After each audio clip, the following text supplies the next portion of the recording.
தமிழகத்தில் படித்த இளைஞர்கள் சொந்தமாக தொழில் தொடங்க தமிழக அரசு சார்பில் பயிற்சியும் ஊக்கமும் அளித்து சிறு குறு தொழில் முன்னேற்றத்தில் மகத்தான சாதனைகளை நிகழ்த்தியுள்ள முதலமைச்சர் செல்வி ஜெயலலிதா இளைஞர்கள் பெருமளவு வேலைவாய்ப்புகளை பெறும் வகையில் தனியார் நிறுவனங்களுடன் இணைந்து வேலைவாய்ப்பு முகாம்களையும் தமிழகம் முழுவதும் நடத்திட நடவடிக்கைகள் மேற்கொண்டார்.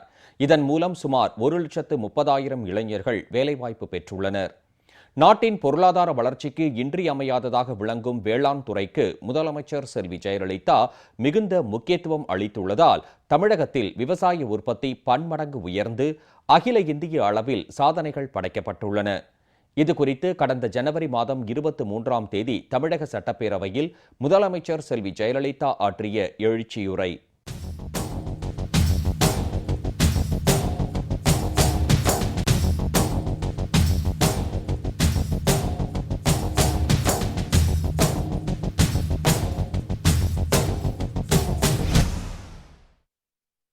ஏழை எளிய மக்கள் யாரையும் சார்ந்திராமல் தங்கள் சொந்த கால்களிலேயே நிற்க வேண்டும் என்ற நோக்கத்தின் அடிப்படையிலேதான் கல்வி மற்றும் உடல் நலன் ஆகியவற்றுக்கு எனது தலைமையிலான அரசு மிகுந்த முக்கியத்துவம் அளித்து வருகிறது.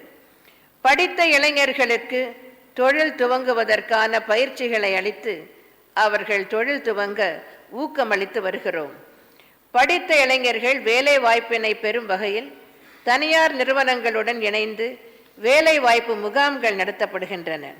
இந்த வேலை வாய்ப்பு முகாம்கள் மூலம் 1,28,058 இளைஞர்கள் வேலை வாய்ப்பு பெற்றுள்ளனர்.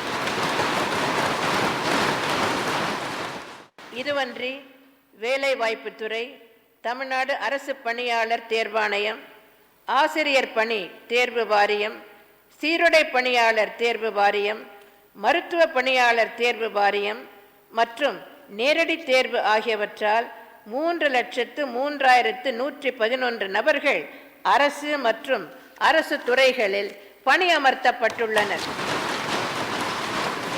தொழிலாளர் வருங்கால வைப்பு நிதி நிறுவனம், அதாவது எம்ப்ளாயீஸ் ப்ராவிடென்ட் ஃபண்ட் ஆர்கனைசேஷனில் உள்ள கணக்குப்படி கடந்த டிசம்பர் மாதம் முடிய பதிவு செய்யப்பட்ட தொழிலாளர்களின் எண்ணிக்கை 1,84,86,789. 31/3/2011 நிலவரப்படி பதிவு செய்யப்பட்ட தொழிலாளர்களின் எண்ணிக்கை 86,56,792. எனவே தற்போது EPF பதிவுடன் உருவாக்கப்பட்ட புதிய வேலைவாய்ப்புகள் 1,08,29,997 ஆகும். அனைவருக்கும் கல்வி அளித்தல் மற்றும் உடல் நலன் பேணுதல் ஆகியவை நீண்ட கால பயன்களை அளிக்க வல்லது. எனினும் ஏழை எளிய மக்களின் தற்போதைய அன்றாட வாழ்வாதாரத்திற்கு உதவிகள் செய்யப்பட வேண்டும். எனவேதான் எனது தலைமையிலான அரசு அத்தகைய பல உதவிகளை செய்து வருகிறது. நாட்டின் பொருளாதார வளர்ச்சிக்கும் விவசாய பெருமக்களின் வளமான வாழ்வுக்கும் இன்றியமையாததாக விளங்கும் வேளாண் துறைக்கு எனது அரசு மிகுந்த முக்கியத்துவம் அளித்து வருகிறது.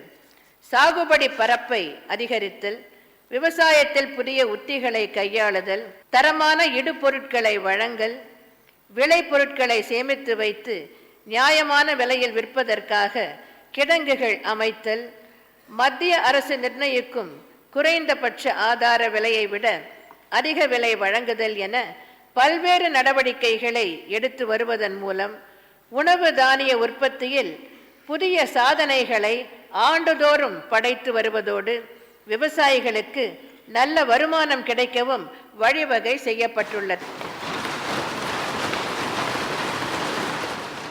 விவசாய உற்பத்தி பெருக வேண்டுமெனில் வேளாண் துறைக்கு கணிசமான நிதி ஒதுக்கப்பட வேண்டும் என்பதன் அடிப்படையில் விவசாயத்துறைக்கு உயர் அளவிலான நிதி ஒதுக்கப்பட்டு வருகிறது.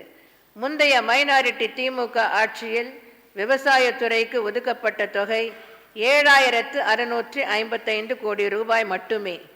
ஆனால் கடந்த 5 ஆண்டுகளில் விவசாயத்துறைக்கென எனது அரசு ஒதுக்கியுள்ள தொகை 23,583 கோடி ரூபாயாகும். தமிழகத்தில் வற்றாத ஜீவ நதிகள் எதுவும் இல்லாததால் விவசாயத்திற்கு தேவையான தண்ணீர் குறைபாடு எப்போதும் தமிழகத்தில் இருக்கிறது. நுண்ணீர் பாசனத்தை ஊக்குவிப்பது இதற்கு ஒரு தீர்வாக அமையும் என்பதால் நுண்ணீர் பாசன அமைப்பை ஏற்படுத்தும் சிறு குறு விவசாயிகளுக்கு 100% மானியமும் இதர விவசாயிகளுக்கு 75% மானியமும் வழங்கப்படுகிறது. 1.66 லட்சம் விவசாயிகளுக்கு சுமார் 800 கோடி ரூபாய் அளவிற்கு மானியம் வழங்கப்பட்டுள்ளது.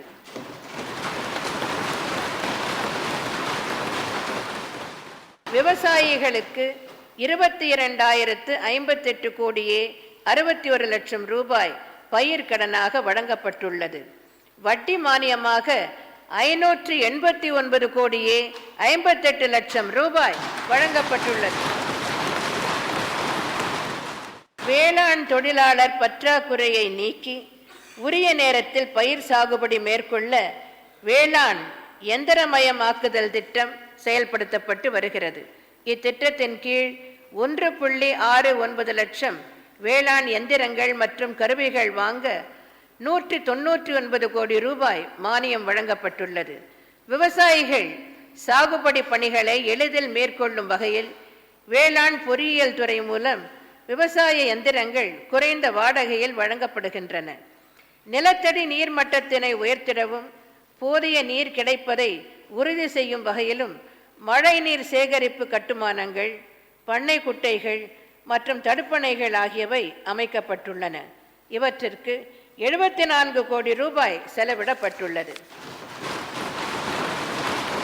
விவசாய உற்பத்தியை பெருக்க எடுக்கப்பட்ட நடவடிக்கைகளின் காரணமாக முந்தைய மைனாரிட்டி திமுக ஆட்சியில் 2010-11ஆம் ஆண்டில் 75.95 லட்சம் மெட்ரிக் டன் என்ற அளவில் இருந்த உணவு தானிய உற்பத்தி 2014-15ஆம் ஆண்டு அஇஅதிமுக ஆட்சியில் 127.96 லட்சம் மெட்ரிக் டன் என உயர்ந்துள்ளது.